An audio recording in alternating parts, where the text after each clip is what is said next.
(10:30), doing your thing, you'll do so well. Wow, this is great. You guys know we've got about 4 or 5 months of construction, so I told my wife and my staff, I'm not doing a fourth service before we get into the new building. Never say never, but this is great. And we had I think our largest 9:15 service this morning, 146 adults and kids. So this is going to be too much fun. But I'm glad that you're here. If you weren't here last week, hopefully you know we introduced What's Next for Epic Church last week. So many of you are here. If you weren't here, I hope that you saw on Twitter or Facebook, or you got the podcast, or maybe you at least got the next newsletter this week. Our team did a brilliant job with these. If you did not get one of these, maybe we have a bad address or no address for you. Maybe the postman, there was a bad handoff from us to you through him or her. So if you didn't get one of these, grab one at the info table on your way out this morning, and you can get caught up with what's next for Epic Church. I appreciate your enthusiasm about what God is leading us to do. We said last week, it really seems like this only God moment, that only God could provide the kind of thing that we feel like He's leading us to step into. And so it's going to be fun to step into it. But when you ask the question, what's next? By the way, we gave these wristbands out if you're a guy, bracelets if you're a girl last week. We've been asking this, and I've heard, in my mind, it's kind of a simple deal, just a reminder to pray, as I said last week. And then individual in my small group this week said, when you gave me this band, it changed everything. And so I'm like, I can give you more. I mean, we can, listen till we run out. And so he was just letting me know some things God had done in his life as he began to ask the question, what's next? And so we're asking it as a church, but I want us to ask it broader than just the church. I want you to ask it for your life. What's next for you? What's next in your life? What's your next step of faith in Jesus? What does that look like? Is it a commitment to read your Bible, maybe? Maybe it's a commitment to be baptized. Our next baptism's on Easter. Any day you get baptized in the year, awesome. Easter, extra awesome, okay? So baptisms for Easter, 4 weeks from today. Go ahead and mark your calendars and start your invites. Easter looks like this for us, 4 services, 8:30, 9:45, 11, and 12:15. As many of you, should I even beg them to come to the 8:30? They're not going to. They are not. 9:15 was our best shot at getting somebody to come to the 8:30. We're not going to give prizes out if you come to early church that day or anything like that. But any of you that grew up with a sunrise service, that's the closest we've got, okay? 8:30 on Easter. But I want you to ask, what's next for you? What's next in your work? What's next in your marriage? What's next for your family? What's next when it comes to your mission and your purpose? This is a question that is a great one to ask all of the time. And I want to tell you, sometimes the answer to what's next gets determined by opportunities that come to the surface, things that we didn't expect or things that we were unaware of. In fact, in Nehemiah's life, a character we're going to look at starting this morning for the next 4 weeks, he's got his own life. Everything's just smooth, but as it has happened in many of our lives, something surfaces that interrupts the normal plan. Have you ever had that happen in your life? Everything just seemed like it was going to be this thing or another thing, and then something comes into the fold, and all of a sudden, what's next is answered in a different way. In 445 BC, Nehemiah is serving over in Persia as the cupbearer to the king. He's a Jewish guy. He's from Jerusalem, but now he's out in Persia serving as the cupbearer to the king. And one day, one of his brothers, Hanani, comes to him and says to him, hey, bro, like literally, hey, they're brothers. So he's like, hey, man, I want you to know things in Jerusalem are not good. In fact, things in Jerusalem aren't good at all in our homeland. And so what had happened, if you know any of the Jewish history, Jerusalem had been besieged a number of times. And after this time, some of the exiles were allowed to go back and settle into Jerusalem. But Hanani lets Nehemiah know, here's the thing, it's not good. The wall has been broken down and the gates have been burned with fire. And so when Nehemiah hears this launches him into what's next for him. And sometimes what will happen relationally or in your job, sometimes you think you're going to have your job for the next 10 years. Boss walks in and says, you don't have it for the rest of this week. That alters how you answer what's next. Something happens with your health, right? It's going along smoothly, but then how you answer what's next is altered by some devastating news maybe, or something happens with your parents, and all of a sudden what's next is no longer you staying here, but you going to take care of them. It can be a million different things, but for Nehemiah, he has a decision to make in this moment. He lives in Persia. What's going on is back in his homeland that he cares about, but he does something that he doesn't have to do, but he does anyway. He leans into what actually is. And when you and I think about what's next, the first thing you need to do is just realize what is current reality. Even if it's hard, even if it hurts, even if we don't want to look at it and feel it and acknowledge it, you just need to be honest with yourself. What is today? What is our current reality? But Nehemiah doesn't stop there. He looks at what is, and then he also thinks about and considers what should be. And if you want to know, Ben, how do I answer the question in my life, for our church, for my family, for my work, what's next? Here's how we answer the question. We acknowledge what is, we look at what should be, and all of the what's next steps get answered according to this journey, right? So something is this way, it needs to be that way. What's next develops our plan and our process. And the larger the gap, the more steps there will be between what is and what should be. So Nehemiah, he doesn't just see what is, he also is going to see what should be. And the very first thing he does is ask God to make things different. And that's not the last thing and only thing we necessarily should do, but it's the first thing we should do. And it's what he does. He just says, God, would you make things different? Would you give me favor? And for 4 months, according to how the book of Nehemiah is laid out, all he's doing is praying and thinking and planning for 4 months. Now, before we get into what Nehemiah does, I think you and I should evaluate how we're doing in these two areas, looking at what actually is and considering what should be. Looking at what is. It is very easy to pretend like things are okay when they're not, isn't it? It is especially easy to pretend like things in some other part of the world or some other part of the city or some other department or someone that's not an immediate family member. It's very easy to pretend like that is either no big deal or like it doesn't exist. It's very easy to do that. So I want to start by asking you this question in regards to what is. Where in your life are you refusing to acknowledge what actually is?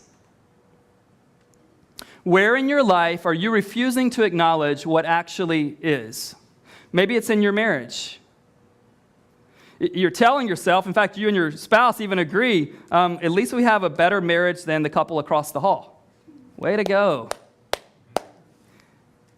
Or maybe you say to your spouse, you know what, or think to yourself, well, I'm sure all marriages are just sort of mediocre like ours. At least we're still together, right? Maybe it's not in your marriage. Maybe it's in your work.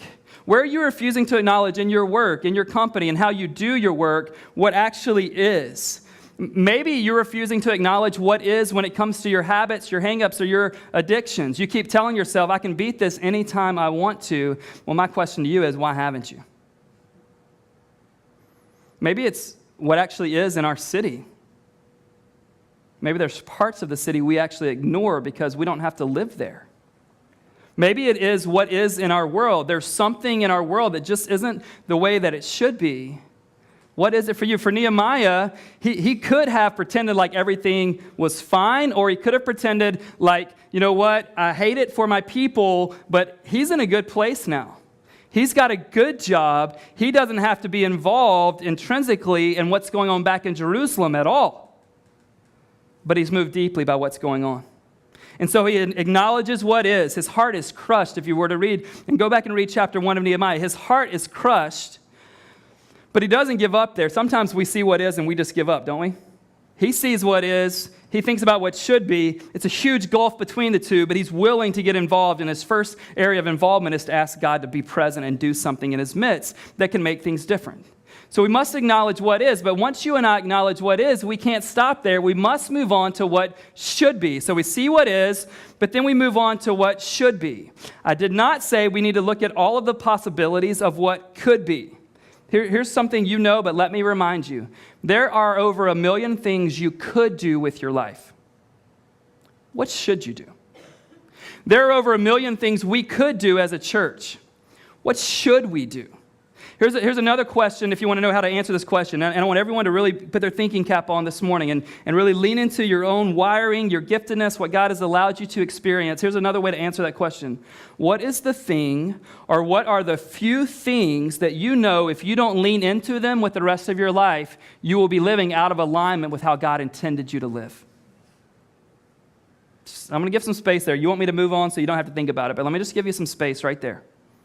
What is the thing, or the very few things, I'm thinking like 1, 2, or 3 things that you know that however many years left you have on this earth, you know that if you don't lean into that particular thing, you know you're not living in alignment with how God created you to live. What is that for you? But you can't just see what is, and you can't just stop at what should be, because all that necessarily makes us then is a dreamer, right? And so we just sit around like, it would be awesome if someone would do something. Education needs to be better. Crime in this neighborhood in our city needs to be more protective. Boom, boom, boom, right? But Andy Stanley in his book Visioneering compares the difference between a dreamer and a visionary. He says it this way: dreamers dream about things being different. Visionaries envision themselves making a difference. Which are you? I can lie awake all night thinking about what should be different in our city, in our church, in my marriage. I could even pray, as I should.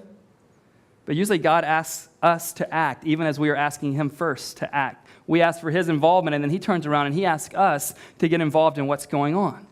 But Nehemiah isn't just a dreamer. He knows what is. He knows what should be. He's willing to get involved, but he spends 4 months praying for God to give him favor. And then he sets out. And remember, he's cupbearer to the king, so he has this great conversation with the king. But first, he has a conversation with God. I want you to see it. Nehemiah chapter 2. If you have a Bible, if you need one, lift a hand and we'll get one into your hands this morning. Just keep your hands up.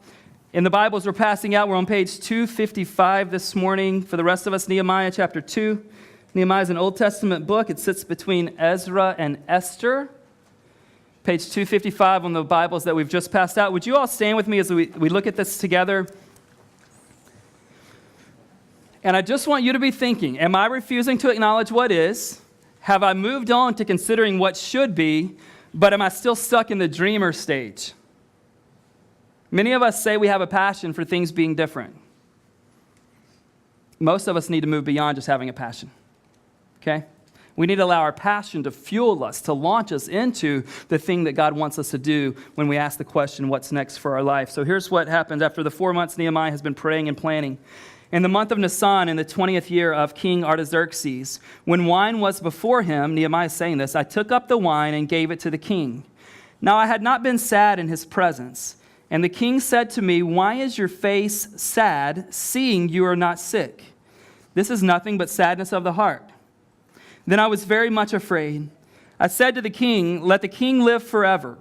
Why should not my face be sad when the city, the place of my father's graves, lies in ruins, and its gates have been destroyed by fire?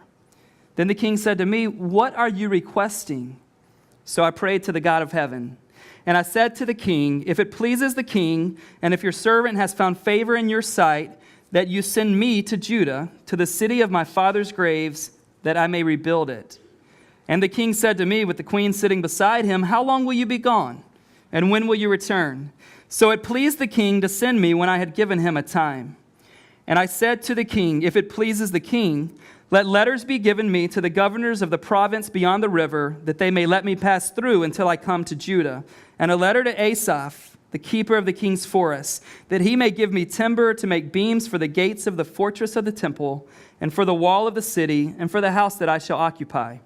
And the king granted me what I asked, for the good hand of my God was upon me. You may be seated. So we explore Nehemiah's mission from God, and as we think about our own and we answer the question, what's next, the first thing that you see from Nehemiah, this is 4 months later after the initial news has broke to him, and he still can't get over it. He still can't shake the thing. I don't know about you, when I sense pain like this or when I sense sadness like this, I want to remove myself from it as quickly as possible or bring it to some end conclusion, some resolve, so that I can move on to something else. Anybody else? But some things in my heart, I just don't get over that quickly. And some things we shouldn't get over that quickly. 4 months later, Nehemiah cannot hide it. He is sad. He cannot pretend like things are any different than they actually are. He says to the king, he's never been sad in his presence before. So Tim Milner never cries, okay? This would be the equivalent of our executive pastor, Tim, crying, okay? Tim's never, one of my sons tells me they think they saw him crying during a prayer night. But anyway, Tim refutes it. He's never been sad in the king's presence before. And he just says to the king, listen, I can't pretend like things are any better than they actually are.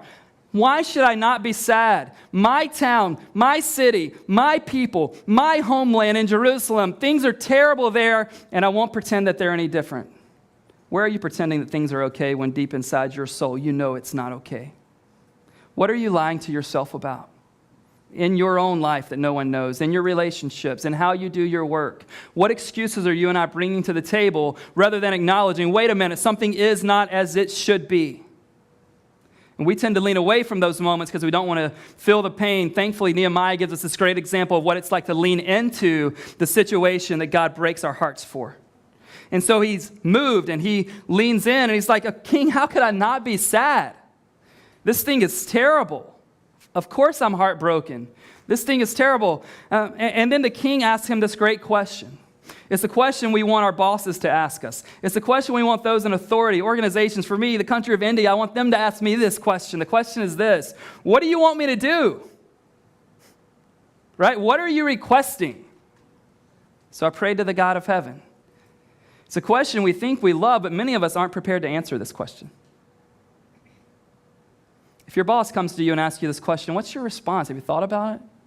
If one of our staff members asks you to step into a leadership role here at Epic, have you spent any time preparing for that? If there's a relational commitment that is going to be asked of you soon. And a question I want to ask you is this: how are you preparing for what you hope will be accomplished one day? How are you preparing for what you hope will be accomplished one day? I'm going to show you some things that for most of us haven't changed since we were kids to now being adults. Keep your hands up if you've done any of these things. Anybody sang in any kind of group growing up? Church choir, school choir? Just keep your hands up. We're not laughing. We're just wishing we were you. Keep them up. Don't keep them up. And then if your hand's not up and you played some instruments or you did dance or anything, you played any kind of sports before, like as a kid or whatever. All right, keep those hands up. I'm with you on really just the sports one, unfortunately. But I made the all-star team as a little leaguer. Some things haven't changed at all. And here's what hasn't changed. Growing up in those realms, most of us hated preparation. Most of us hated practice, but we loved the games, right? And if we're honest, most of us only endured practice times back then if we knew there was a good day coming. Listen, the 3 hours or so I spent on this stage on Sunday, it's my favorite time of the week. Preparation isn't my favorite time of the week. But I've had Sundays where I didn't have preparation, and then it did not become my favorite day of the year, right? And you know this is crucial. So how are you preparing for what you hope will become true in the what should be category one day? Are you thinking through it? We hate preparation, but this is where God does the work so that when game day comes, we're ready to step into it. It took us 18 months of preparation to start this church. And if you know me and my impatience factor in my life, I want to go and I want to go now. There were so many times throughout the 18 months where I just wanted to say, you know what, forget the plan, let's just get out there and do this thing. But when people ask me now, like, Ben, besides God being present in the midst of the move and helping you guys start and being in a good location, all this kind of stuff, like, what's one of the things you would attribute to the health of our church? One of the things I would absolutely attribute to the health of our church was the preparation time it took. We didn't make rash decisions. We didn't have to find a facility overnight, on and on and on. And I want to ask you, well, how are you preparing for the thing you sense God stirring in you? Let me encourage you. If you sense God stirring you in a direction, don't say, God, I will be good to go with that whenever everything's ready for the public stage. That public stage will never come, or if it does come, you won't be able to handle it with integrity if you don't prepare for it. Some of you starting to think you're with the person you want to spend the rest of your life with. Some of you are engaged right now. How are you preparing for what's to come? Some of you got stirring to start this new kind of business thing. The only way for you to be able to move away from what you have, maybe to lower your lifestyle. How are you preparing for that? Maybe Lindsay's going to ask you to lead a small group one day, and you sense that that's coming because she's asked you the last 3 times, and you've said no. So you know it's coming. It's coming again. How are you preparing? What books are you reading? What mentors do you have? Friends, we don't have to wait till game day to prepare for game day. Nehemiah spent 4 months praying. He's thinking strategically. And when the king asked him, Nehemiah knew exactly what he wanted to tell the king. If he asked you, or if she asked you, or if the company or organization, or if I ask you, are you prepared to move forward to seize an opportunity? What if an opportunity presents itself in your life, in your marriage, with your family, in our church, in our city? Are you ready to move forward? Nehemiah was. And so he says in verse 5, I believe, he said, so I prayed to the God of heaven. So here's how this is going. The king asks him a question. Nehemiah throws up a prayer. Now, when it comes to leadership, I usually don't encourage multitasking. I don't want the guy that's flying the jet to be doing, a crossword puzzle. Anybody else? No. But Nehemiah shows us that multitasking can be good. Look at what's happening with Nehemiah and the king here. He's having an audible conversation with the king while simultaneously his heart is whispering a prayer to God. What prayer whispers do you need to reveal to God in the midst of that big interview or in the midst of going before this person? And he's asking, you know what he's asking, right? He doesn't say it. Just knowing how he talks in this passage and what he says God's doing, he's asking for God's favor in this moment. He's asking for God's favor. And he says, as the text goes on, he says that he received the favor of the king. In verse 5, he says, if it pleases the king and if your servant has found favor in your sight, send me to Judah. And we know because of how this goes that he got favor from the king. And if you're new to Epic, or if you've been around a while, you may come to understand really soon that the thing that we pray more for our church than any other word is God's favor. Here's why. We believe that God's favor over a church, over a marriage, over a ministry, over a new move, over the next initiative, over what God's going to do in our city and our world through our church, we think God's favor is the greatest distinction that exists on the planet. It makes an impossible job one you can actually get. It makes an impossible move one we can actually make. God's favor, and he gets favor from God, and then God's favor is so overwhelming that he gets favor from the king. And then what's interesting to me is that Nehemiah doesn't just ask for permission from the king. I would have stopped there, right? Anybody else like me, like I don't want to press my luck. Anyone? Like I got permission, let's walk out now. But Nehemiah's like, oh, by the way, thanks for permission, but could we get some stuff from your forest to build this thing? He doesn't just ask for permission, he asks for influence. Whose influence do you need to accomplish the thing that should be that God is stirring your heart up towards? And then Nehemiah says in verse 8, he said, the king granted me what I asked for, not because the king was awesome, though he was benevolent in this moment. He says in verse 8, I think we can bring that on the screen, verse 8, he says, the king granted me what I wanted because the good hand of my God was upon me. The good hand of my God was upon me. Nehemiah recognized something that you and I need to recognize. No matter how powerful your boss is, no matter how powerful your company is, for me, no matter how powerful the country is I'm trying to adopt my daughter from, they don't have ultimate power. And so if God's good hand would be upon something, it could make all the difference in the world. It reminds us of a verse that we've come to love here at Epic Church. If you're new here, let us introduce it to you. Proverbs 21:1, which says this, the king's heart is a stream of water in the hand of the Lord. He turns it wherever he will. The king's heart is a stream of water in the hand of the Lord. He turns it wherever he will. So when God's hand is on your thing, as you're seeking to accomplish what he stirred in you, and you're willing to get involved, whatever the king's heart is represented in your situation, you need to know that God can turn that thing wherever he wants to.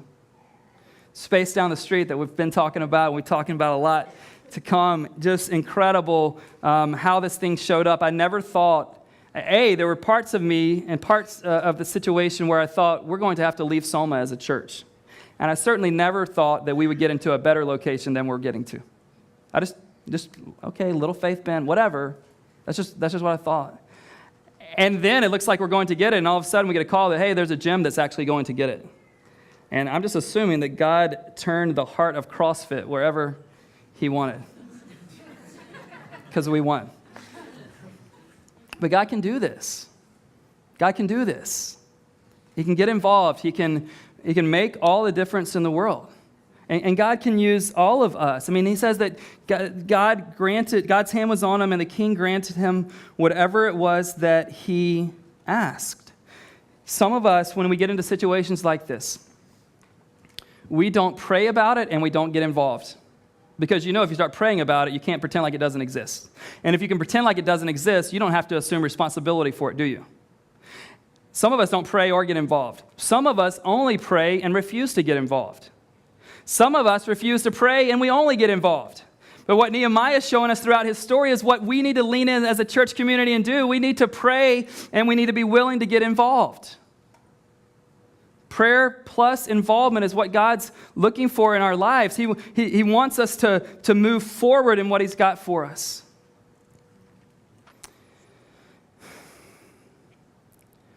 Where in life right now are you just pretending like something's not that big of a deal or everything's okay?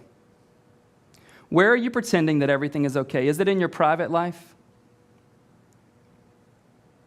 Is it in your relationships? Is it in how you do your work?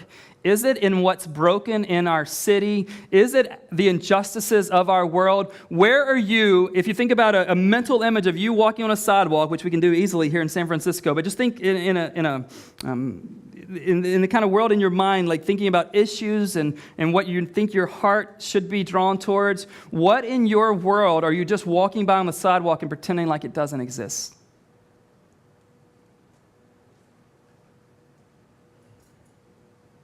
And you know that if you keep refusing to lean into it, you will not live congruently with God's thing for your life. You know you won't. You can't avoid it. You quit watching movies about it, didn't you? You quit having friendships with people that challenge you towards it. You quit attending a church where they were going to stand up and say things like we're saying this morning, because if you can pretend or don't hear about it, guess what? You can do whatever you want. What do you need to lean into? What do I need to lean into? Here's the deal. God can use anyone. I hope you believe that. My story's proof. Many of your stories are proof. God can use anyone, but He can't use anyone who refuses to acknowledge what is. And He can't use anyone who refuses to get involved. But He can use anyone who's willing to look to God for what is, ask God to make things different, and when God says, will you get involved, is willing to say yes. Let me give you a couple questions in regards to this. Are you inviting God into these spaces of your life? Are you inviting God into these spaces of your life? Are you asking God to come in and do something? And here's the flip of that question. It's another question. Could it be possible that God is inviting you into these spaces and His plans for our world? Friends, there's nothing more beautiful than what God stirs in you intersects with what He's up to in our world. There's no greater joy that you'll wake up with than when you're living in the center of what you know God's created you to do, and it answers this great thing that God's up to next in our world. There's nothing like that. And listen, friends, we're not always talking about this huge thing where you go and start something, or you start a church, or it's not always a huge thing. Sometimes it's just you being an example as a married couple. Sometimes it's you, though you have this great title in your company, it's you bowing down and serving people that don't have that title and are nowhere near that title. I don't know what it is, but when that intersects, it's a beautiful, beautiful thing. So we invite God into the spaces, but we can't shun Him. Some of us pray and invite God into these spaces, and then we shun Him when He offers us an invitation. Right? God, would you? God, would you? Please, please, please. And then God's like, Ben, would you? Will you?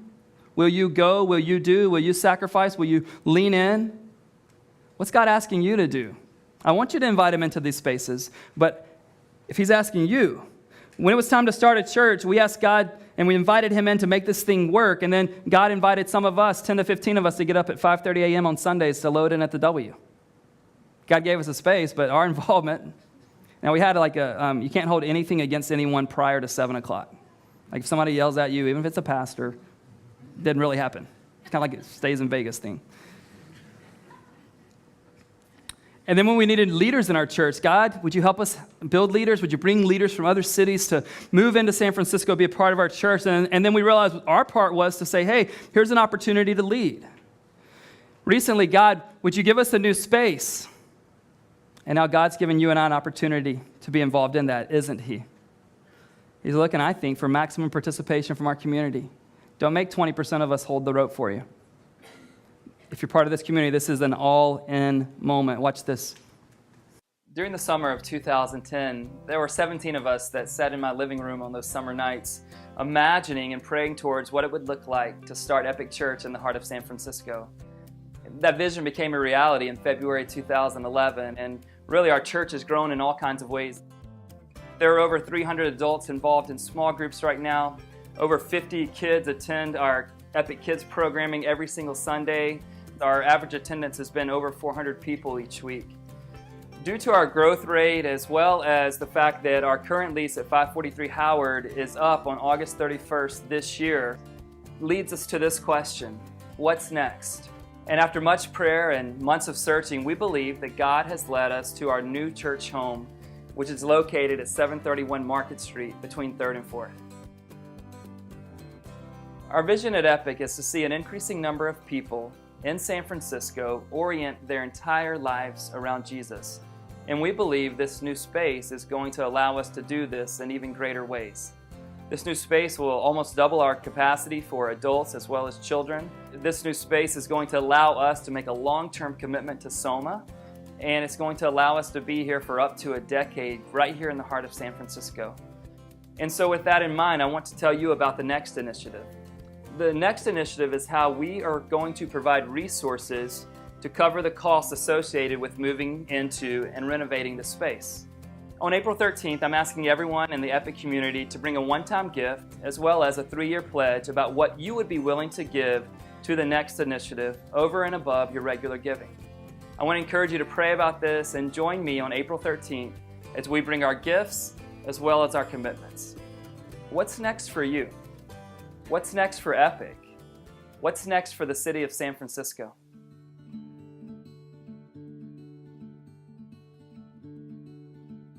So I first discovered Epic actually before I moved out here. I was out here looking for an apartment. So we were walking down by Caltrain, 4th and King, and I remember seeing some people walking around with Epic t-shirts on, and they were handing stuff out, and I had no idea what it was at the time. Looking back, I think God was definitely at work there with that particular single moment for a few seconds when I happened to take this random flyer. So I had been going to Epic for probably 6 months. We were at dinner one night. There were a few of us there. Told him about the church I was going to. Austin seemed interested. When I was back in middle school and early high school, I was going to a church with my mom, and it was a very legalistic Southern church. I think that that a lot of people can relate to that, and so that kind of pushed me away from the church as I went into college. And so coming out of college, breaking up with a girlfriend, trying to figure out what I'm going to do in life, I think that I could describe my situation as pretty fearful. I was trying to figure out what my purpose was because I was doing a lot of things that worldly were very good, but they weren't really bringing any satisfaction. So ended up going to Epic, and the first sermon that I ever heard Ben give was centered around this idea of stepping forward in faith or back in fear. All dawned on me for a moment there, where it was the reason I wasn't following Christ was simply that I was afraid of the implications that it would have and the struggles that I would have. And so I started going, met a ton of great people in the church, and ended up really finding a community where I could be home. What the community that exists there is meant to me. I mean, in so many ways, it's kind of defined everything about my past since I got out here 3 years ago. I mean, if you would have asked me coming out here what life was going to look like in the city, I think my answer would have resembled tech boom, gonna be here for a few years, make a ton of money, leave. But the community that I found when I got out here, we talk about, as followers of Christ, that we're supposed to be an embodiment of, the values that Christ showed us to the people around us to kind of welcome them in. And that was what I received coming in. And that's the opportunity that I see now, going out to people and welcoming them, showing them, kind of what I was shown when I came out here. The amount of influence that's here in San Francisco is huge, and it's only growing. And what excites me about the next initiative is that we are kind of right in the epicenter of all that stuff that's going to transpire. And the community is real, it's happening, it's growing. We're at capacity. We have an opportunity here to really set ourselves up for that next 10 years, to establish the right technology, the right space, the rooms for the kids, and really just be a part and lean into what God's doing in the city.